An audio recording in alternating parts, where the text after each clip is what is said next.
And welcome to Weather and Ag in Focus on this Thursday. We're rolling through that first week in August 6th, and temperatures outside are nice and warm, generally in the mid-80s across the area.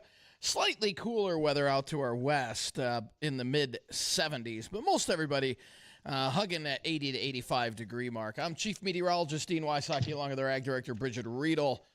And Bridgette, how's your day going so far? Well, it seems to be a nice, fresh day out there. I know we're going to have a little bit of heat, but things are going to get better. And we're also going to get into some cooler nights, which is great for everybody who wants to open their windows and sleep. But I think it also is a little bit of a break for some of our crop. It's had some heat stress to it. Yeah, last month for sure. At least this month so far has been pretty tame for the most part. We could, again, I mean, we sound like a broken record, but we could really use some rain. And unfortunately, there just is not a lot in the forecast yet.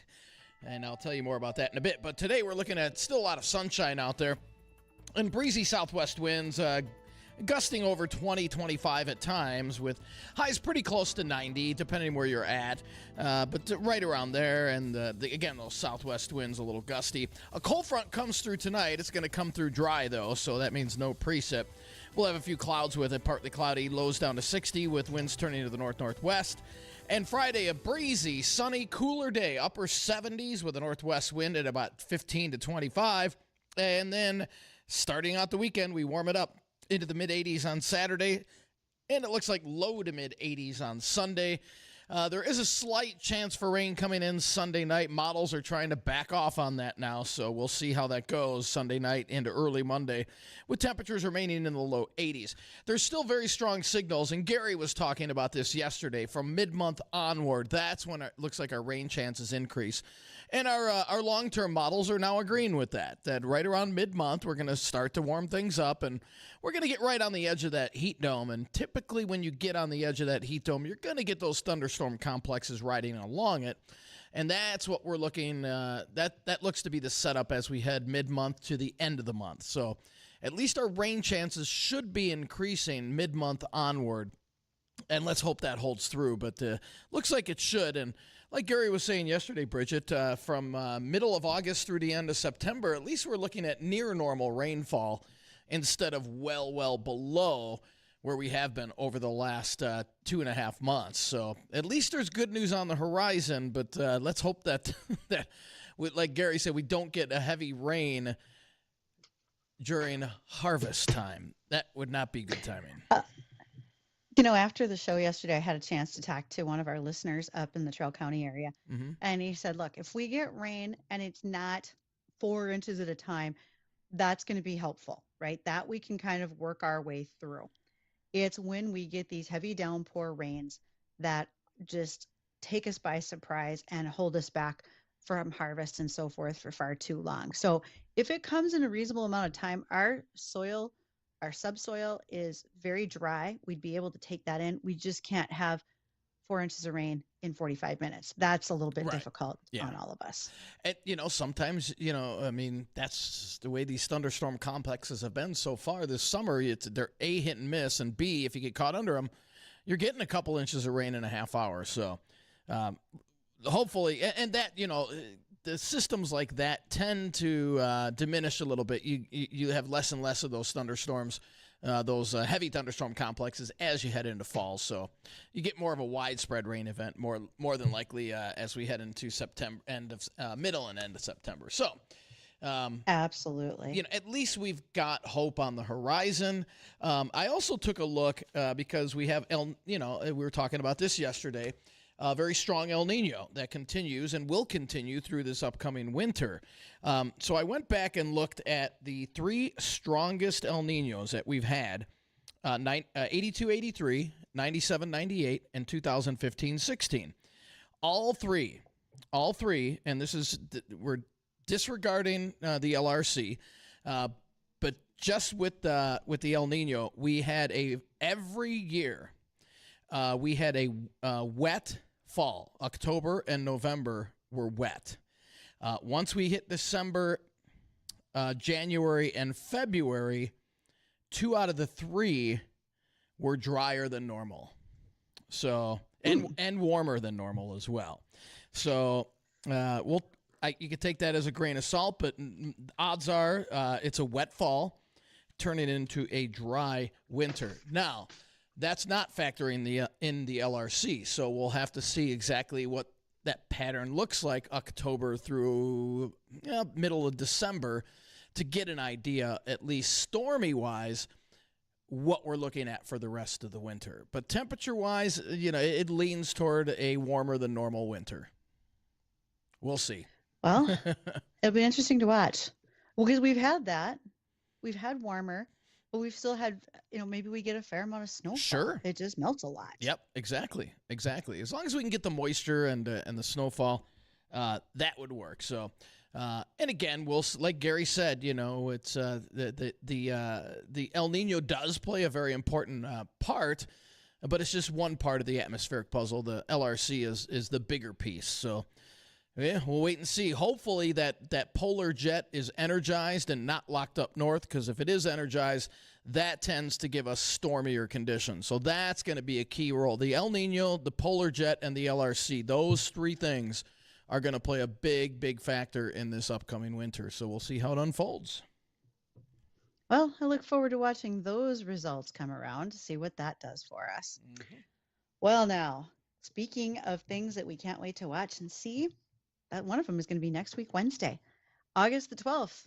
If you are a teacher or a school staff member, how about you come have lunch on us? That doesn't happen very often. Teachers used to always get apples on their desk, but that doesn't happen quite as much either. Well, here at WDAY and the Flag, we want to celebrate and honor our local teachers with a free lunch. So that's next Wednesday, August 12th from 11 to 1. Come on over. We're going to have food trucks, games for kids, prizes, and a lot more. We really appreciate what teachers do. And so do our sponsors, Thunder Road, Minko Construction, Kingpins, UND Alumni Foundation, and the Glass Dr. Otto folks. They really want to make sure that you know how much we appreciate what you do every single day in the classroom. The same goes for Brevera Bank, Capstone Financial Group, and the Center for the American Experiment. All of these are sponsors. Again, that's next Wednesday, and that will be taking place from noon to 1 right here at the studios. Well, now, we know that harvest is coming, but in the livestock arena, you never stop. It happens all year long. Well, some things that have been going on over there, one of them happens to be Fairlife Dairy recently got hacked. And I know we made mention of this a little bit earlier because, Dean, you said, I'm a little concerned. This is my favorite milk. What happens to my supply, right? Right. Thus far, there can be some hiccups in the supply because even though the hack happened and they felt like they came back from it, there were operations that were shut down for a number of days. Fairlife is part of the Coca-Cola family of brands. That's a big organization. When you have organizations that size getting hacked and having to shut down operations, it's a little concerning as to what can be happening to you in your smaller operations as well. Now, they have not disclosed if this affected customer information, data, financial records, or if it was specifically targeting like the robotics in their milkers and their feed system.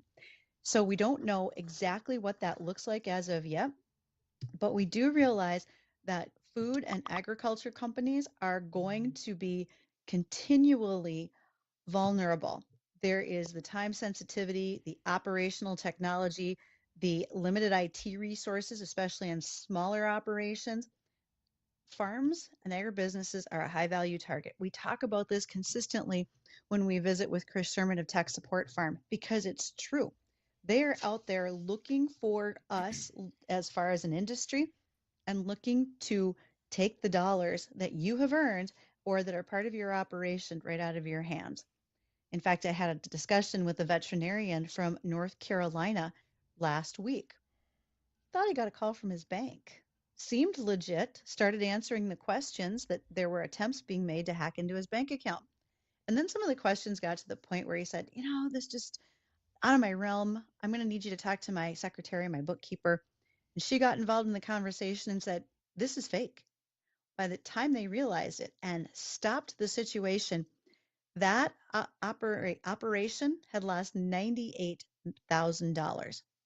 Now you're thinking, what veterinarian has $98,000? Not my question, not my situation. I just happen to know the facts.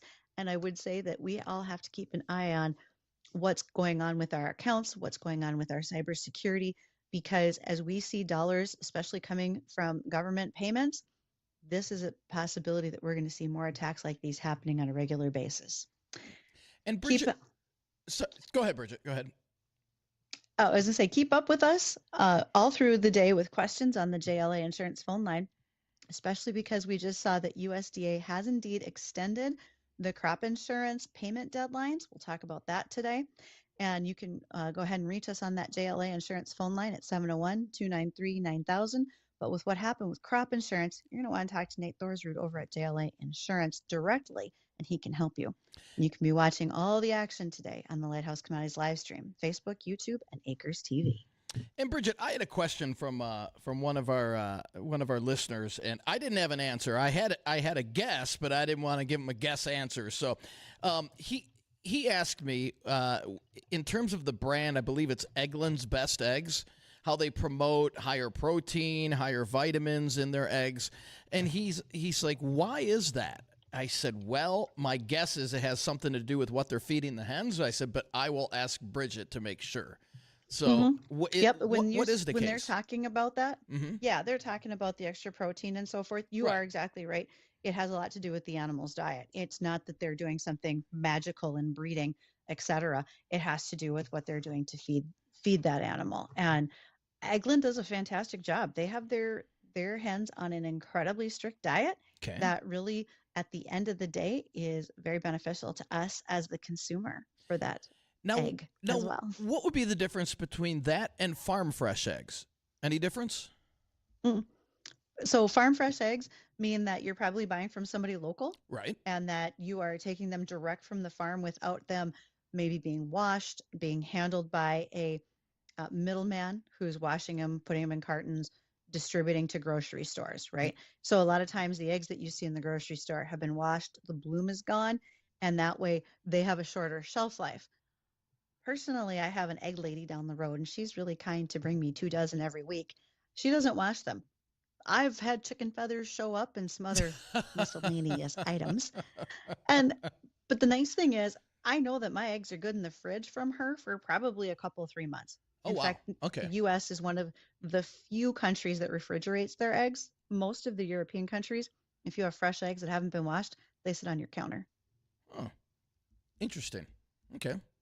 Yeah. All right. Yep, that's Good no deal. problem. Good deal. Well, and we excellent. We're without a guest today. We just found out.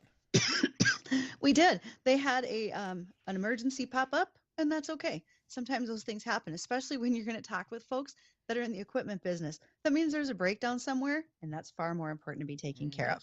And so I got lots of things as far as headlines are concerned, especially with USDA's extension on crop insurance payments. That'll be one of the items we talk about after the livestock report from the American Ag Network.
All right. Some of you missed those days of going to camp. Well, I got another one for you could attend, and that is Camp Common Ground. This is brought to us by the Common Ground organization, which is partially funded by the corn growers. What Camp Common Ground is a 2-day event. It is an event for folks who are involved in agriculture, but who want to be able to talk more accurately, if you will, when they're advocating on behalf of ag. There's going to be a trailblazer keynote speaker who's going to be a part of it. I happen to know that it's a gal out of Watford City. Callie's going to be coming over here to speak. She will do a phenomenal job. Then they're going to talk about consumer trends and what those of us in agriculture should be aware of. There's also ways to be doing some teaching of as far as how to share your stories, what you're doing, how to prepare and prep for activities in your communities. Again, this is called Camp Common Ground. If you would like to attend, it's a 2-day event being held in Fargo. Just reach out to me, ag@flagfamily.com, and I'll share those details with you. And also you can see them if next Tuesday you happen to go to the Carrington Farmers Market, because Common Ground will be there doing their Not a Latte summer series where you can stop in for soybean lattes, visit and learn more about Common Ground, as well as what happens with the corn growers on a regular basis. Okay, guys, pop quiz time. Everybody ready? Pencils out. I hated pop quizzes. I always failed them. I was really good at getting them wrong. See, all right, we're in the same boat then. Okay, let's see if one of us can succeed here. This will be fun. This will be fun. That's what the teacher said. I was going to say, I've heard that one before. That is not a convincing. Man, no, we got to think of a better line than that. You guys are just taking the fun out of it. Okay. Let her go. Let her go. When do you think the first cattle ranch appeared in the United States? Ooh. It was out west. And it's still up. And it's still operating today. It's still a thing. Okay, hold on. Now, what state was it in? Dean is immediately taken to Google. No, I'm not. Yeah, you are. I can see you typing from here. Okay. Actually, it is not out west. Oh, really? It is not. I'm going to say... You looked. No, this one is coming up in Montana, so it's got to be before that. Okay. It was 1850s in Montana, so I'm going to go 1845. All right, Addison. Year.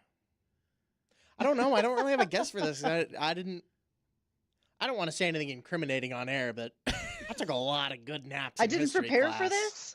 1790. I don't know. Actually, Addison's a little bit closer. The first American cattle ranch actually can be traced back to 1520. That was 30 years after Columbus sailed to the New World. you were closer. By technicality, I was nowhere close. 20, 30 years. Yeah. Wow. Okay, so, and that was started with the Seminole tribe in Florida. Still an operating herd today. Now, here's another little surprise for you. Florida is actually one of our larger cattle ranching states. I would never have guessed that. Yeah, right. How? I feel bad for cows like in South Dakota. There's no way a cow can like survive in Florida. Well, they're not in the Okefenokee Swamp, and they're not all at Disneyland you don't or need Disney to be World out there. Okay. I went to Fort Lauderdale once, and I almost died when I walked out of the airport. Like, there's no way a cow is surviving that. It's humid. And now we all have an image of a cow in a bikini at Fort Lauderdale on spring break. Got it. Good thumbnail idea. Hey, see, Addison, there you go. There's a meme to generate for our live stream. A cow in a bikini. That's right. You can do it. Cow in a bikini. You can do it. I don't know if I want to. Now, on the serious side of it, that breed is actually, it's not a heavy hided animal. So which we would see up here, right? We see those that are dark hide, they're thicker skin, they have longer hair. And those hided animals are certainly ready for the winter months in the Dakotas. Whereas when you look at the tribe's herd, the Seminole tribe's herd, they are a Spanish Andalusian cattle. They've been in Florida since the 1500s, and they have continued to thrive as a herd for them. So they've done quite a few modern updates as far as making sure that they keep their genetics up to speed so that they are continuing to have a great operation. There are 68 families that have cattle in this co-op. There's about 10,000 head within this conglomeration of a herd. And so it's actually pretty cool. Most of the cattle today are more like a Brangus type. So they're a Brahman, which handles the heat very well. And they're a little bit of Angus for the carcass quality. And they can qualify for certified Angus beef that way, usually in 80% choice or higher market grade for premiums. So there you go. Our oldest cattle ranch in America is actually in Florida and still in operation today. All right. Well, never let's would have take a thought listen it from to the that news. far back. See, and then also the fact that you got cattle in Florida on a very large basis, by the way. See, you learn something I know new you're every still day. stunned about that. You learn something new every day. All right. We're going to learn something new on the news. And when we return, as promised, I had made mention of USDA's extension of crop insurance.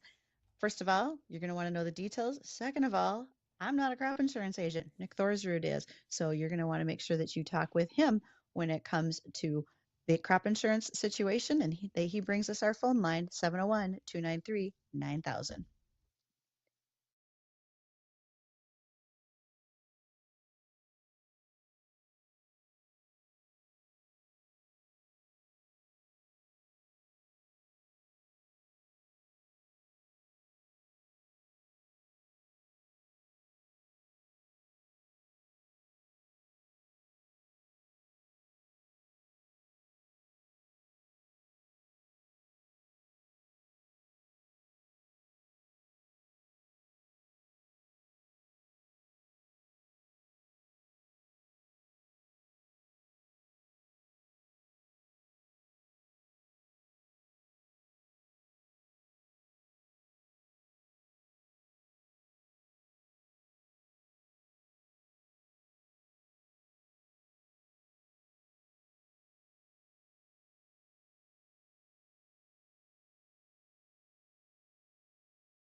As mentioned earlier, the USDA is providing a 60-day extension on crop insurance premiums. Now, this is the perfect time for you to call Nate Thorsrud at JLA Crop Insurance. He can help you out with some of these details. But the reason for the extension, according to USDA Secretary Brooke Rollins, is to ease the financial pressure and strengthen the risk management options for American farmers right now. USDA's risk management agency has approved so that you have 60 days. There's an additional dates from July 1st to September 30th. And during this extended period, your approved insurance provider may waive interest charges. The interest will begin accruing for unpaid premiums and administrative fees only after the extended period should end. So additionally, RMA is reinstating the option for insured producers to purchase an additional 5% preventive plant coverage, beginning with crops associated with the August 31st filing date for 2027. So some news and changes there. If you want to have that conversation with your crop insurance, please take care of that perhaps sooner than later so you know what's going on. And for those of you who already paid your premiums, congratulations. Way to be on top of these things. Very happy for you. Also, while we're talking about the USDA, they are making available $35 million for partnerships to respond to the threat of feral swine. They sound horrible. I have seen feral swine. I've not gone hunting for them, but just what I saw, they will destroy fences, pastures, anything else in their way. Frankly, they're very rude and impolite. But nonetheless, this partnership is an opportunity to be a part of a larger $105 million investment for feral swine eradication and control. All of this is being done because feral swine can carry disease. We know that they can be a carrier as wildlife are concerned for the New World screwworm. We are concerned that they may be carrying foot and mouth disease into the country if they're coming across the border. So with partners at NRCS and as well as APHIS, they really want to target all of these swine, get them out of the way. That population has just exploded in the last few years. Some folks say that after you hunt them, they're worth eating. I'm not sure. Something that's mean, is that mean and smelly? I don't think I need anything to do with it. I really don't. The other day, there was a question in regards to with cattle that have died due to overheating, the hot exposure and the temperatures and the lack of wind and so forth that we've had. Can you salvage those animals, right? Can you still butcher them? And I don't know that anybody had the answer for it at the time, but in reality, if that happens, you don't go out and butcher them. Now, maybe if you saw that happen, it was at your, if it's happened to your operation and you have a way to immediately butcher because you weren't able to save that animal, you could potentially do it. But generally speaking, most folks don't because they just look at it as, could that animal have been unhealthy for other reasons as well? You don't necessarily know. So I think there's just a general lack of, I probably don't want to do that with this particular animal, and they will set that aside. All ranches, all farms that produce livestock, they have a disposal method at hand. Some people compost, some have other methods as well. Or also like major processing, they will send animals to rendering plants. And I believe that was the reason for a holdup on I-94 about 2 or 3 weeks ago, where a truck carrying some animals on their way to a rendering plant had a spill on the interstate. That gets messy. And also, that's pretty smelly. It's happened with hogs on their way to a rendering plant just south of here. When they have to call the county to scrape the road off, that's maybe not your best situation. No. Just saying. Yikes. I heard an ick from one of you. Do we have vultures around here? Do we have? I bet if we do, they love that. Vultures? Is that what you said? Yeah. You know, I haven't seen any this. Bridgette, are there? I haven't seen any this far north. When was the last time someone saw a vulture? I can't necessarily speak to a vulture, but plenty of like hawks, and there's a pair of American eagles not far from me. Mm-hmm. They'll pick at it. So they'll go right after that. Mm-hmm. Plenty of predator birds out there, you might say, because if you're walking on the trail and every so often we have a walking trail between two communities out here. And every so often, if there's just a pile of feathers, you realize that pigeon just had a rough day, and there is a very happy hawk sitting close by. Yeah. All right. Speaking of foods, it is summertime and it is sweet corn season. All right. Have you all been getting your fill? I haven't had any yet this year, which surprises me. I normally do. How is sweet corn math like egg math? And by that, I mean, if you eat like, let's say a quarter cup of sweet corn that you scooped out of a bowl and put on a plate, you're good. But it's not the same as the 12 ears that you insist on blowing through when they're available. And it's like eggs. You have one hard-boiled egg, you're fine. You have 2 fried eggs, you're full. You see deviled eggs and you eat 47. I don't know why this math works, but it just does. That's how it is. That is a good point. So, and correct, too. yes, we all do it. We all do it. All right, so sweet corn, right? It has a higher sugar content than field corn. Although if you picked field corn at the right stage, I've had a lot of families say that they have substituted that in their diet at one point in time for sweet corn. You'd have to harvest when it's immature. But the sweet corn with that higher sugar content is absolutely a favorite. Open pollinated cultivars of white sweet corn came available back in the 19th century. Today, there's 3 classes of sweet corn, and they are based on gene mutations that are responsible for the sweetness. There's a standard sugary, there is a sugar enhanced, and there's a shrunken too. Never heard that one before. But there are also continually new hybrids that are released, and they are bringing in the great genetics of the different sweet corn types that are out there. There are probably thousands of sweet corn cultivars available today.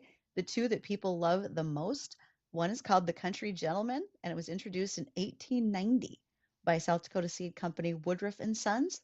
And there is also Stowell's Evergreen. That was an heirloom variety that dates back to the mid-1800s. Most of your sweet corn is yellow or white.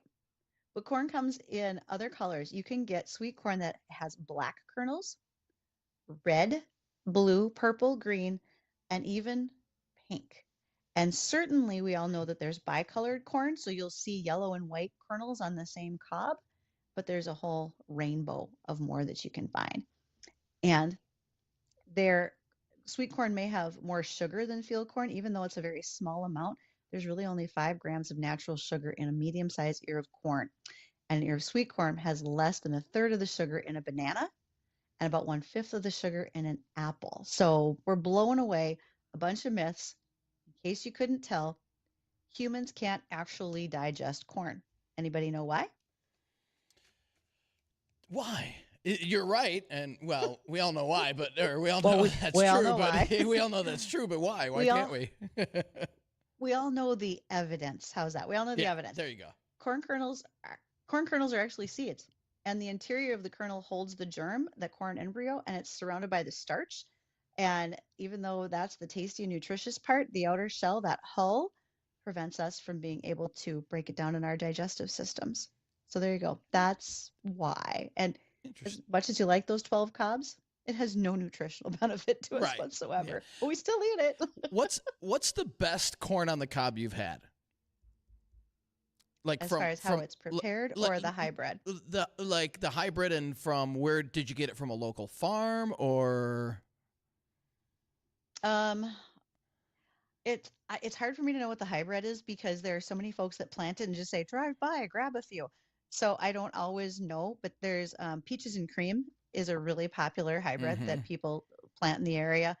And my favorite trick, especially for a large group of people, is to husk the cobs and put that ear of corn into a cooler and then pour boiling water over the top and close the cooler. And then the ears of corn will cook. And so you can do multiple ears at one time and just leave them in the cooler and they stay hot. I've never done it that way. I've always put them in a big old cooking bowl there. So interesting. Yeah. Welcome to weather and cooking. The best, right there. The best corn on the cob was growing up in Illinois. And I just Googled, it was a place called, it was in Joliet, Illinois, a place called Glasscock Farms. And they're closed now. That breaks my heart because they did Oh. such a good business. But I guess it was that time to retire, and they just Yep. they closed Nobody the, left behind. They closed the business. I'm like, oh man, that was the best corn on. I think it was at the time. I believe is it Calico? Is that a Yeah, that's another one. yeah? Mhm. That was so good. Oh man. Oh. Well, if you want to send us your sweet corn stories, you certainly can. Ag or weather at flagfamily.com. You can call us 701-293-9000. That's the JLA Insurance phone line. And when we come back, we want to have a chance to visit about the weather and more.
And welcome back to Weather Nag in Focus. 152 in the afternoon. Temperatures outside in the mid to upper 80s across much of the area. A little cooler, upper 70s in Lakes Country.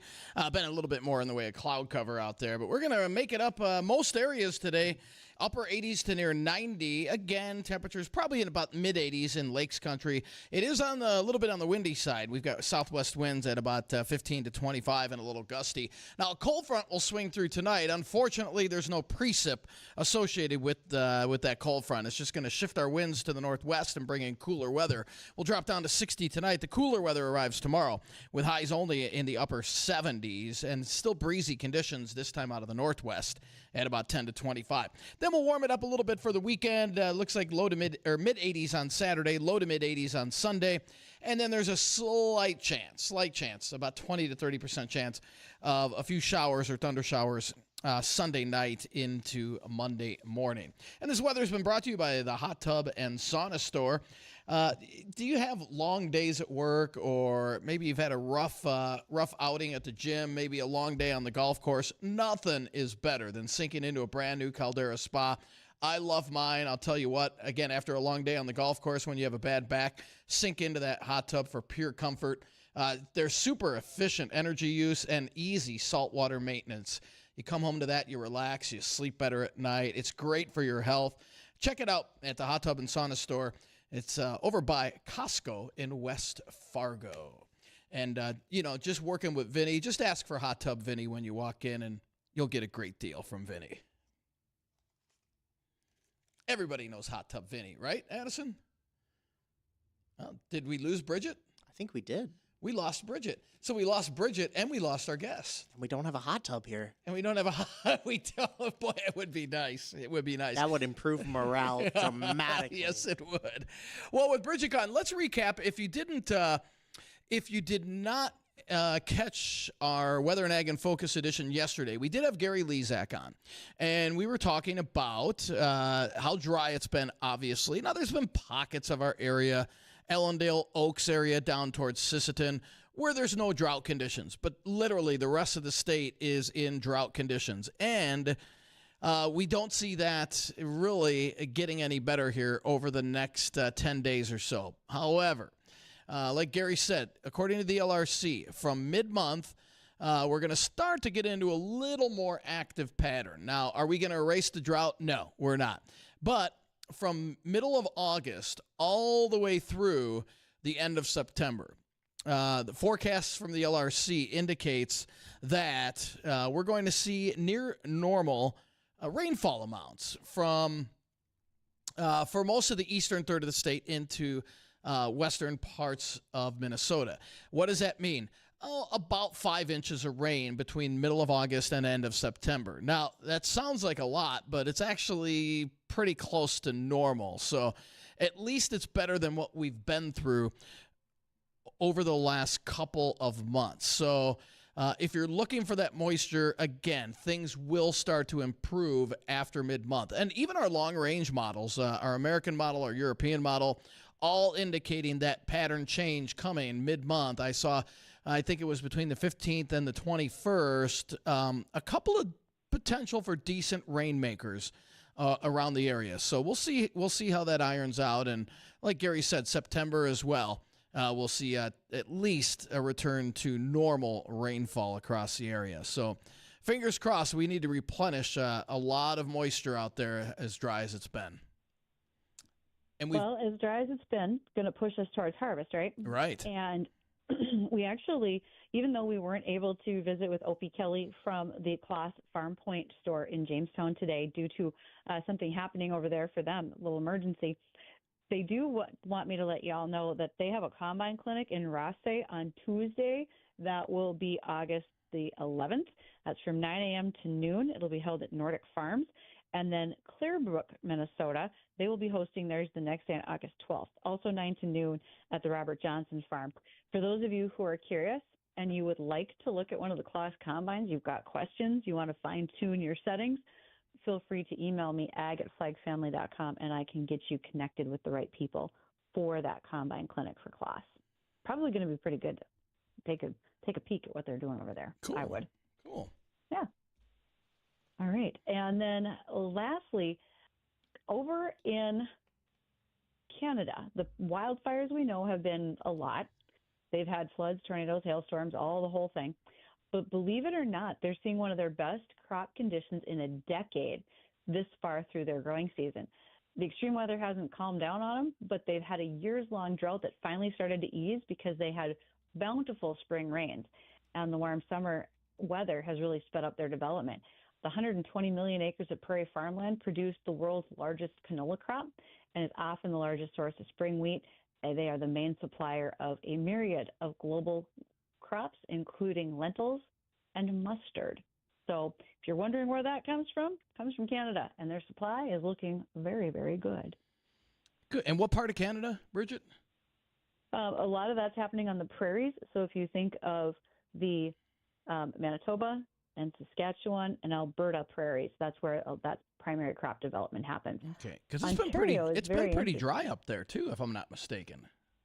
But they had a lot of rainfall early on in the spring that really helped push them along. Good. Ontario's a little different. Ontario actually is a very big dairy area. And I always laugh when you think of Canada being north of us, but I've got friends who farm cucumbers in Ontario. They're further south than we are. It's kind of like Nebraska there. All right. Well, that'll do it for Weather and Ag in Focus this afternoon. Want to thank everybody for joining us. Go out and have yourself a great, great afternoon. Enjoy the warm weather, but don't go too far. The Jay Thomas Show's coming up next.